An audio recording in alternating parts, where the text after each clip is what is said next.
Assalamualaikum warahmatullahi wabarakatuh. Perkenalkan nama saya Bapak Sajud Putra dengan NIM 2020 122 1162 dari kelas Manajemen Pemasaran. Yang pertama yaitu akurasi dan kecepatan. Akurasi.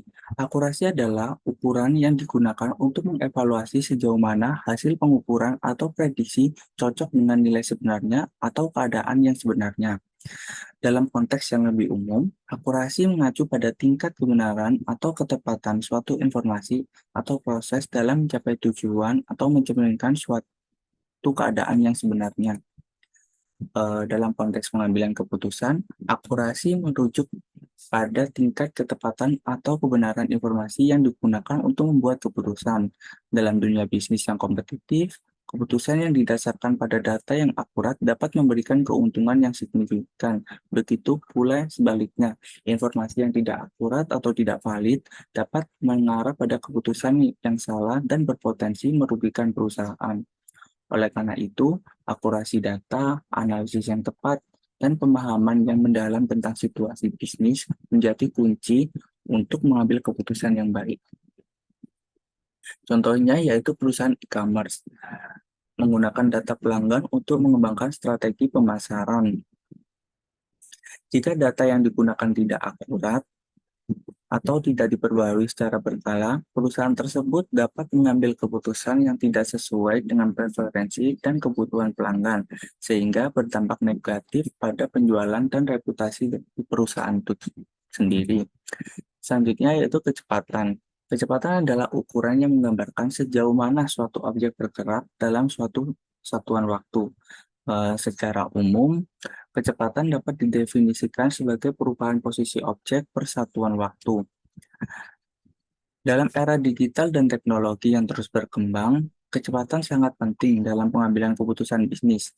Perusahaan harus dapat mengumpulkan, memproses, dan menganalisis data dengan cepat untuk menangkap peluang atau mengatasi tantangan yang muncul.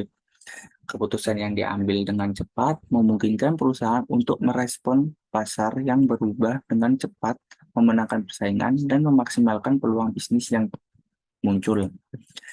Untuk contohnya yaitu perusahaan retail online perlu mengambil keputusan yang cepat saat melacak tren pembelian konsumen.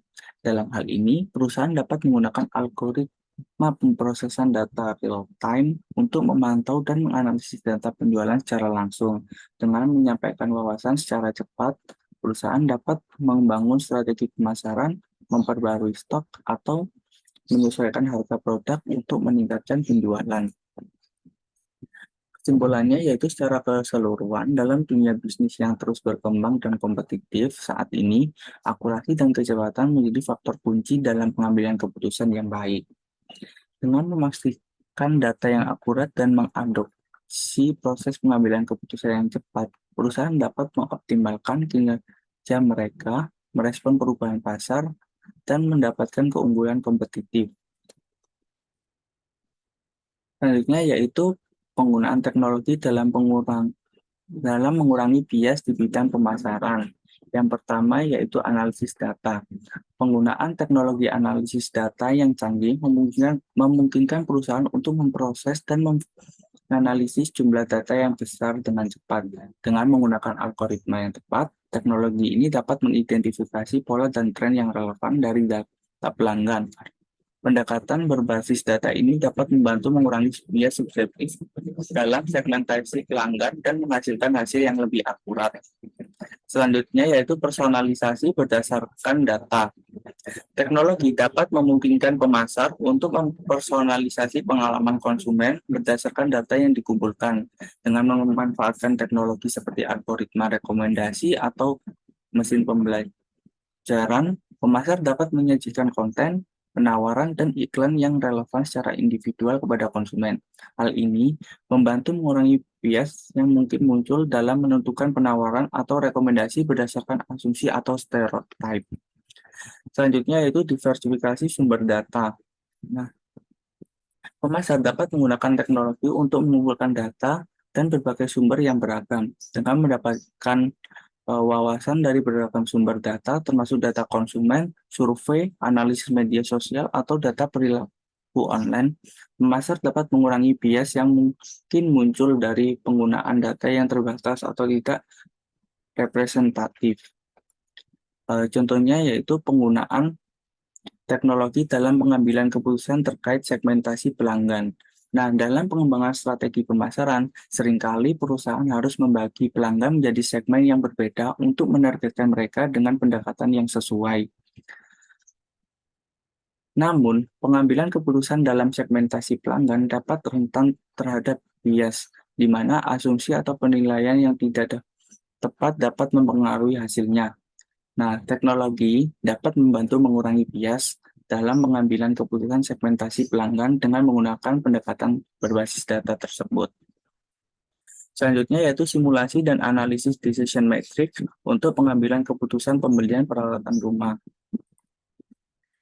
Nah, di sini yaitu untuk kriteria yaitu ada 5, yaitu kualitas produk, harga, keandalan, keunggulan fitur, dan kepuasan pelanggan.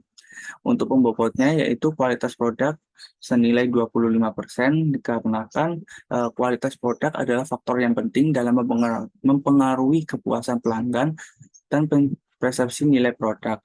Nah, kualitas yang tinggi akan memberikan keuntungan kompetitif dan meningkatkan kepuasan pelanggan. Selanjutnya yaitu ada harga dengan pembobot 20%. Itu alasannya harga menjadi faktor penentu bagi banyak konsumen. Dalam pengembangan produk, harga yang paling kompetitif dapat menarik pelanggan dan mempengaruhi keputusan pembelian. Terus selanjutnya yaitu keandalan dengan pembobot 15%. Alasannya yaitu keandalan produk adalah faktor yang penting yang menentukan kepuasan pelanggan jangka panjang. Produk yang andal cenderung mengurangi biaya perbaikan dan dukungan teknis, serta meningkatkan citra merek. Selanjutnya yaitu keunggulan fitur dengan pembobot 30%. Alasannya yaitu keunggulan fitur produk dapat memberikan nilai tambah yang signifikan. Fitur yang inovatif, fungsional, dan sesuai dengan kebutuhan pasar dapat menarik pelanggan dan membedakan produk dari pesaing. Dan yang terakhir ada kepuasan pelanggan yaitu dengan pembobot 10%. Alasannya yaitu kepuasan pelanggan adalah indikator penting dari kesuksesan suatu produk. Pelanggan yang puas cenderung memberikan rekomendasi positif dan mempertahankan loyalitas terhadap merek dan produk. Dalam contoh ini, berdasarkan analisis decision making, produk peralatan kebugaran memiliki skor total yang paling tinggi. Sekian yang dapat saya sampaikan, kurang lebihnya mohon maaf. Wassalamualaikum warahmatullahi wabarakatuh.